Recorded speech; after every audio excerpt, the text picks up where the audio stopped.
करना है। उन्हें जो वोट चाहिए वो 186 हैं। उनके पास जो मेंबर्स हैं वो 180 मेंबर्स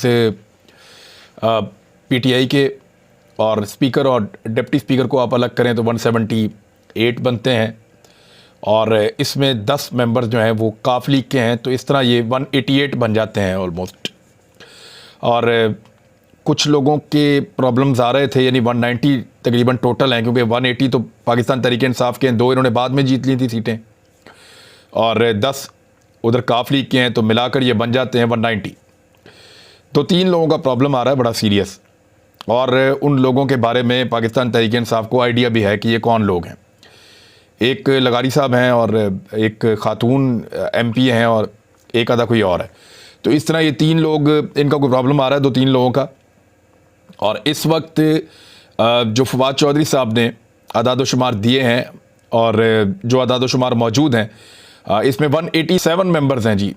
187 मेंबर्स परवेज़ इलाही के एतमाद के वोट के लिए मौजूद हैं पाकिस्तान तहरीक इंसाफ के पास इस वक्त।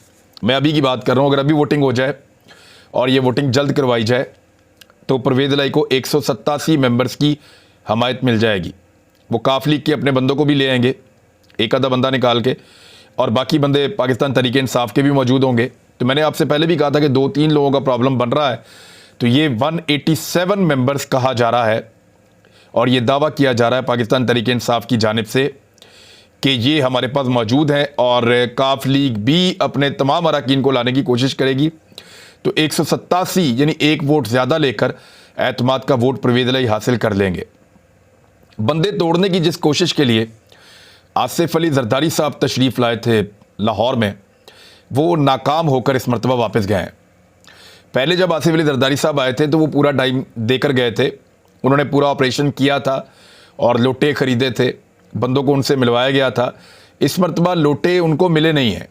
उन्होंने चौधरी शुजात हुसैन साहब के साथ मिलकर बड़ी कोशिश की कि काफ लीग में से 4, 5, 6 जितने बंदे टूट जाएं, कोई नया इशू तो बने, कोई लड़ाई तो बने, कोई अदालत में जाने के लिए कोई चीज़ मिल जाए, या कोई कंट्रोवर्सी क्रिएट हो सके। इन्होंने बहुत कोशिश की कि कोई बंदे मिल जाएं और टूट जाएं, लेकिन बंदे तोड़ नहीं सके काफ लीग के। फिर पाकिस्तान तहरीक इंसाफ के बंदे तोड़ने की कोशिश की, तो 2 के बाद इनकी बस हो जाती है, मज़ीद बंदे मिलते नहीं हैं। तो आसिफ अली जरदारी साहब को इस मरतबा बहुत मायूसी हुई, और उसकी 2 वजूहात हैं। एक तो ये है कि जिन लोगों ने बिकना था, अपने ईमान का सौदा करना था, वो पहले अपना सौदा कर चुके थे, और जिन लोगों ने इलेक्शन लड़ना है, आइंदा सियासत करनी है, वो ये जानते हैं कि इलेक्शन अभी नहीं आएगा, तो 4 या 6 महीने के बाद आ जाएगा, लेकिन आना इलेक्शन नहीं है। 2023 चाहे आखिर तक चला जाए, लेकिन इंतखाबात का साल है, और 2023 के इंतखाबात वाले साल के अंदर अगर इलेक्शन लड़ना है या अपनी सियासत को ज़िंदा रखना है, तो पाकिस्तान तहरीक इंसाफ को धोखा नहीं देना। क्योंकि जिन्होंने धोखा दिया उनमें कुछ बड़े तगड़े लोग भी थे, बड़े मजबूत लोग थे, जैसे कि नवानी साहब थे, जैसा कि लंगड़ियाल साहब थे चीचावतनी से, और ये लोग शिकस्त खा गए और बुरी तरह इलेक्शन हार गए। तो जब ये इतने इतने बड़े तोपची इलेक्शन हार गए इमरान खान को धोखा देने के बाद, तो फिर अब जो लोग मौजूद हैं उनको इस बात का आइडिया है कि पाकिस्तान तहरीक इंसाफ को धोखा देने की सूरत में, लोटा बनने की सूरत में, एक तो सीट अभी चली जाएगी, अभी भी हार जाएंगे, और जनरल इलेक्शन में भी दोबारा इलेक्शन हार जाएंगे। तो जरदारी साहब नामुराद होकर, मायूस होकर यहाँ से वापस पंजाब से गए हैं सिंध, क्योंकि इस मरतबा वो अपनी मनमानी नहीं करवा सके, और इस मरतबा जो गेम वो डालने आए थे वो गेम नहीं डल सकी। लिहाजा उम्मीद की जा रही है, और ये बात जो है वो कह भी रहे हैं फवाद चौधरी साहब, उन्होंने कहा कि 1 हफ्ते के अंदर हम ये करवा लेंगे कि इसी हफ्ते इजलास करके एतमाद के वोट का मामला ख़त्म किया जाए और असम्बली को तहलील किया जाए।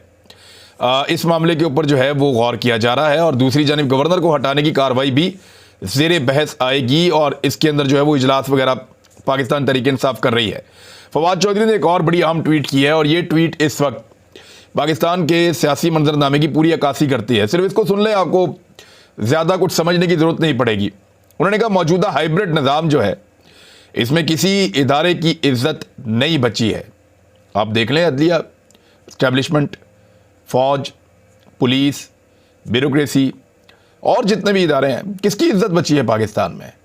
यानी सब एक्सपोज होते चले गए। पाकिस्तान की एस्टेब्लिशमेंट ने हर इदारे को इस तरीके से इस्तेमाल किया है और पब्लिक की उमंगों के खिलाफ चीज़ें हुई हैं कि लोगों के बड़े गिले और शिकवे हैं। बहरहाल जो उन्होंने लिखा, उन्होंने ये लिखा कि किसी इदारे की इज्जत नहीं बची, सीनियर तरीन ब्यूरोक्रेट्स को दफ्तर में बंद किया जा रहा है। ये चीफ सेक्रेटरी के बारे में बात कर रहे हैं जो मुबैना तौर पे चल रही है। जजों को वीडियोस और ऑडियोज की ब्लैकमेलिंग का सामना है। पार्लिमान रबड़ स्टैंप से एक ट्वीट पर 45 पर्चे हो रहे हैं। यानी पार्लिमान जो है वो रबड़ स्टैंप बन गई है, एक ट्वीट पर 45 पर्चे हो रहे हैं। ये आदम सवाती साहब का मिसाल है। क्रिमिनल जस्टिस सिस्टम बैठ गया है और दहशतगर्दी वापस आ गई है, मईशत भी तबाह है। और एग्जैक्टली पाकिस्तान में इस वक्त यही सूरत हाल है। एहसन इकबाल साहब अब एतराफ़ कर रहे हैं और वो ये मान रहे हैं, उन्होंने स्टेटमेंट दिया है कि इस वक्त पाकिस्तान कर्ज़ों में जकड़ा हुआ है। ऐसा किसी ने सोचा नहीं था। जो कुछ इनके साथ हो रहा है इन्होंने कभी नहीं सोचा था।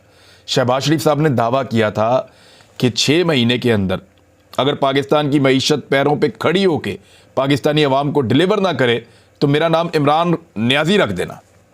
शहबाज शरीफ सबसे ज़्यादा नफरत इस दुनिया में इमरान खान से करते हैं, तो उन्होंने कहा मेरा नाम वो रख देना अगर मैंने इस मुल्क की मईशत को खड़ा ना कर दिया तो। 6 महीने के अंदर 8 महीने हो गए, मुल्क की मईशत खड़ी हुई तो क्या बैठी हुई लेटी हुई भी नज़र नहीं आ रही, बल्कि कहीं नज़र ही नहीं आ रही।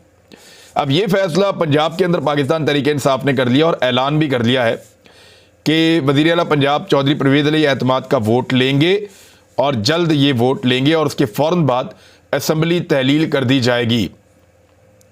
एक और, क्योंकि जब से ये इंपोर्टेड हुकूमत आई है बुरी खबरें ही आ रही हैं, एक और खबर है और वो ये खबर है कि पाकिस्तान और IMF के दरमियान मुज़ाकरात इल्तवा का शिकार हो गए हैं। पाकिस्तानी मईशत के लिए एक बड़ा झटका है ये। पाकिस्तान और IMF में मामलात इल्तवा का शिकार हो गए। IMF से अगली किस्त मिलने में मज़ीद ताख़ीर हो सकती है। IMF का कहना है कि पाकिस्तान ने बैंकों पर प्रेशर डालकर डॉलर एक्सचेंज रेट को कंट्रोल किया हुआ है। ये वही बात है जो मैं काफ़ी दिनों से आपको बता रहा हूँ। इसके अलावा सैलाब के बाद पाकिस्तान की मईशत के मुख्तलिफ अदाद-ओ-शुमार पर इख्तलाफ बरकरार हैं। पाकिस्तान और IMF के दरमियान आइंदा मुज़ाकरात जनवरी में होने का इम्कान है। ज़राए का कहना है कि कर्ज प्रोग्राम की किस्त में ताख़ीर से ज़र मुबादला के ज़खायर दबाव का शिकार हैं।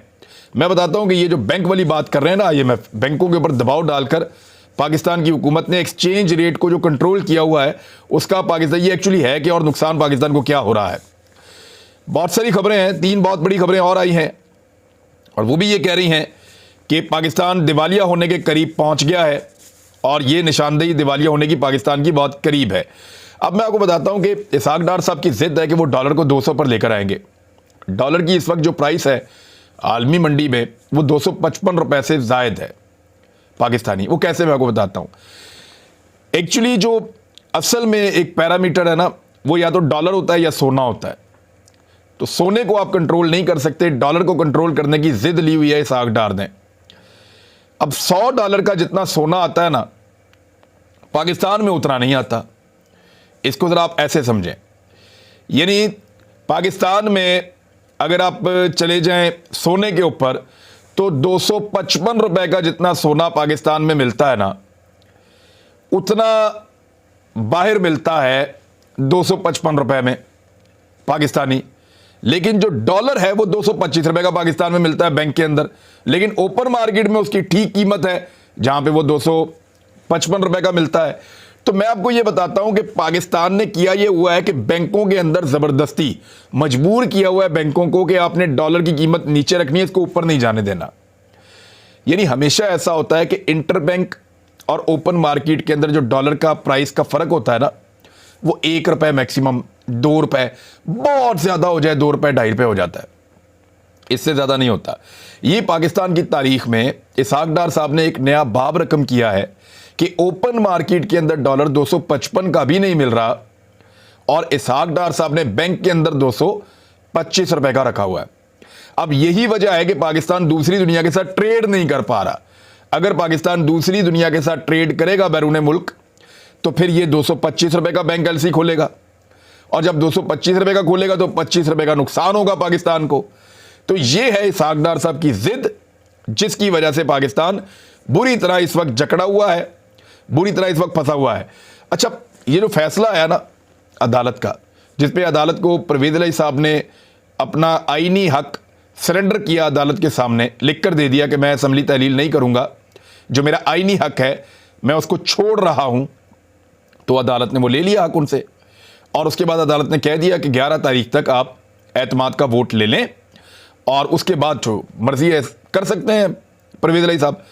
अब ये गवर्नमेंट पंजाब की ये कहती है कि हम बड़े आराम से अपनी एतमाद का वोट लेकर, और मुमकिन है ना भी ले पाए, और अगर ना ले पाए तो फिर भी हमजा शहबाज वज़ीर आला नहीं बन रहे। शहबाज शरीफ साहब को एक ब्रीफिंग दी गई है, मेरे ख्याल में गलत और झूठी ब्रीफिंग है। बेवकूफ़ी बनाया गया है कि पंजाब की हुकूमत जो है वो जनवरी में तब्दील हो जाएगी। ऐसे नहीं हो सकता। ये हुकूमत तब तब्दील होगी जब काफ लीग का पार्लिमानी लीडर तब्दील हो जाए और वो ये कहे अपनी पार्टी से कि हमजा शहबाज को वोट डालो, अदरवाइज ये नहीं हो सकता। मुस्लिम लीग के रहनुमाओं ने एक प्रेस कॉन्फ्रेंस की है नून के, और वो ये कह रहे हैं, उन्होंने भी कह दिया कि अदालत का फैसला उनको पसंद नहीं है। हालांकि अदालत का उन पर बहुत बड़ा एहसान हुआ है कि अदालत ने पंजाब असेंबली की तहलील रुकवा दी है। गवर्नर का हुक्म गैर आईनी था, उसको वैसे भी अदालत साइड पे कर सकती थी, लेकिन अदालत ने साथ में बाउंड किया कि आप एतमाद का वोट लें और तब तक के लिए आप पंजाब की असेंबली तहलील नहीं करेंगे, इसकी गारंटी आप लिख कर दें। अब इसके बावजूद पीडीएम वाले ये कह रहे हैं, क्योंकि मायूसी बहुत फैल गई है ना, जरदारी साहब भी पंजाब छोड़कर चले गए हैं, कि भाई यहां तो हॉर्स ट्रेडिंग हो जाएगी और हॉर्स ट्रेडिंग का खदशा है, इन 18 दिनों के अंदर पता नहीं क्या कुछ हो जाएगा, लिहाजा supreme court of Pakistan notice ले और हमें इंसाफ दे। अब मामला यह है कि परवेज इलाही और इमरान खान हॉर्स ट्रेडिंग कहां करेंगे? उनके पास अपने 190 लोग हैं, 187 वोट वो क्लेम करते हैं, तो हॉर्स ट्रेडिंग उन्होंने क्या करनी है? उन्होंने अपने लोगों को ही कहना कि आगे हमें वोट डाल दें, किसी और को तो कह ही नहीं सकते। यानी पीएमएलएन के बंदे को अगर वो कहेंगे कि परवेज इलाही को एतमाद का वोट दें, तो अदालत के अंदर ये फैसला आ चुका है कि वो वोट काउंट नहीं होगा और वो मेंबर भी डिस्क्वालीफाई हो जाएगा, पीपल्स पार्टी का भी नहीं दे सकता। तो जब इनका वोट तोड़ा ही नहीं जा सकता तो हॉर्स ट्रेडिंग कहां से हो गई? हॉर्स ट्रेडिंग तो तब होती है जब आप दूसरी पार्टी का बंदा तोड़ लें, तोड़ के उसको लेकर आए। हाँ, मैक्सिमम ये हो सकता है कि पीएमएलएन के और पीपल्स पार्टी के कुछ लोग रिजाइन कर दें। मेरी इत्तला के मुताबिक 4 के करीब लोग हैं जो जोर लगा रहे हैं, लेकिन पाकिस्तान तहरीक इंसाफ अभी उन्हें घास नहीं डाल रही, क्योंकि इमरान खान साहब का ये मानना है कि जिसने देना है रिजाइन खुद ही दे दे, हम उसे कोई गारंटी नहीं दे रहे। तो पाकिस्तान तहरीक इंसाफ के लोगों के साथ राब्ते में हैं कोई 4 लोग, गालिबन पीएमएलएन के, और बाकी भी कोई एक आज़ाद भी राब्ते में है काफ लीग के साथ, और एक पीपल्स पार्टी के भी रुकन के बारे में कहा जा रहा है कि ये लोग राब्ते में हैं। बजाय इसके कि जरदारी साहब दूसरी पार्टियों के बंदे तोड़ते, उनके अपने लोग इस वक्त इस्तीफे देना चाहते हैं। दूसरी जानिब एक और खबर है, मैंने आपको पहले भी बताया था कि कराची के अंदर पाकिस्तान तहरीक इंसाफ को छोटा करने की कोशिश की जाएगी। वहां पे 22 नशिस्तें हैं जिनके ऊपर इलेक्शन होना है, और अगर फ्री एंड फेयर इलेक्शन हो तो कराची में बहुत सारे दोस्त ये कह रहे हैं कि पीटीआई पिछली मरतबा से ज्यादा सीटें जीतेगी, क्योंकि इस मरतबा पाकिस्तान तहरीक इंसाफ की मकबूलियत गुज़िश्ता इलेक्शन की निस्बत ज्यादा है। पहले इन्होंने वहां से 14 सीटें जीती थी, अब ये 18 सीटें भी कराची से, 19 सीटें भी जीत सकते हैं और 20 भी जीत सकते हैं, कुछ लोगों ने यह दावा किया है। तो इसको अब कम करना है। कम करने के लिए दूसरी पॉलिटिकल पार्टी कौन सी होगी? एमक्यूएम जो है वो अपनी इज्जत गवा चुकी है कराची में, पीएसपी प्रॉपर पॉलिटिकल पार्टी बन नहीं पाई, और बहुत सारे धड़े दूसरे मौजूद हैं। पीपल्स पार्टी 2 सीटों की मार है कराची में, इससे आगे वो जा नहीं पाएंगे। पीएमएलएन का कराची में वजूद नहीं है। जमात इस्लामी जो है वो बल्दियाती सियासत के अंदर तो है, लेकिन एमएनए एमपीएस की सियासत के अंदर उतनी ज्यादा नहीं है। तो पाकिस्तान तहरीक इंसाफ के लिए कराची का मैदान तकरीबन खुला है। अब उस मैदान को तंग करने के लिए मैंने आपको कुछ अर्सा पहले कहा था कि ताकतवर हलकों ने यहां तक फैसला किया है कि अगर अल्ताफ हुसैन की भी मिन्नत करनी पड़ी और उसको लाकर बिठाना पड़ा तो यह तजर्बा भी कर लिया जाएगा, इमरान खान को वोट नहीं लेने देने। तो अब कराची और हैदराबाद को, यानी सिंध के जो शहरी इलाके हैं, उनको कब्जा करने के लिए एमक्यूएम पाकिस्तान बहादुराबाद और पीएसपी पाक सरजमीन पार्टी, उसके जम होने का इम्कान जो है उसका इजहार किया जा रहा है। कराची के सियासी मंजरनामे पर जल्द बड़ी हलचल मुतवक्के है। एमक्यूएम पाकिस्तान बहादुराबाद और पीएसपी के एक होने के इम्कान बढ़ रहे हैं। दोनों अलग अलग तो इलेक्शन जीत नहीं सकते, इकट्ठे होकर आ जाएं फिर जीत कर दिखा दें। तो अल्ताफ हुसैन को भी अगर लाना पड़ा या रीएक्टिव करना पड़ा तो पाकिस्तान के इदारे ये खेल भी खेल जाएंगे इमरान खान को नीचा दिखाने के लिए या उसको नाकाम करने के लिए। जराए ने दावा किया है कि पीएसपी यानी पाक सरजमीन पार्टी और डॉक्टर फारूक सत्तार, इन्होंने आमादगी जाहिर कर दी है और तीनों धड़ों के मुमकिन मिलाक से गवर्नर सिंध कामरान टसोरी ने अहम किरदार अदा किया है और चंद रोज में मामला हतमी तौर पर तय पा जाएंगे। यानी सारे खालिद मकबूल सिद्दीकी वाला धड़ा भी, फारूक सत्तार साहब यहाँ से, मुस्तफ़ा कमाल वहाँ से, इन सबको इकट्ठा किया जा रहा है कि इमरान खान को हराने के लिए कोई फोर्स तैयार की जाए। और जब ये भी कामयाब नहीं होंगे तो आखिरी हल के तौर पर अल्ताफ हुसैन को भी रीलॉन्च किया जा सकता है। ज़राए ने बताया कि बल्दियाती इंतखाबात में एमक्यूएम एक ही प्लेटफॉर्म से इंतखाबात लड़ेगी, यानी सारे इकट्ठे हो जाएंगे, एक प्लेटफॉर्म से लड़ेंगे। हो सकता है पतंग का निशान भी इनको वापस मिल जाए। और जिन्होंने शहबाज शरीफ को वापस ले आए, नवाज शरीफ को वापस ला रहे हैं, जिन्होंने तमाम उन पॉलिटिकल पार्टीज़ को यानी पाकिस्तान के इदारे ये समझते थे और हमेशा ये कहते थे कि इन लोगों ने मुल्क को लूटा और बर्बाद किया है, अगर वो इन सब के साथ डील कर सकते हैं तो अल्ताफ हुसैन से क्यों नहीं कर सकते? ये सवालात लोग उठाते हैं। तो ये भी आने वाले वक्त में आप देखेंगे, क्योंकि इमरान खान का रास्ता रोकने के लिए पाकिस्तान की हर उस ताकत को इकट्ठा किया जाएगा जो अवामी उमंगों के खिलाफ इमरान खान का रास्ता रोकने में मदद दे। अब तक के लिए इतनी, अपना ख्याल रखिएगा, अपने चैनल का भी। अल्लाह हाफिज़।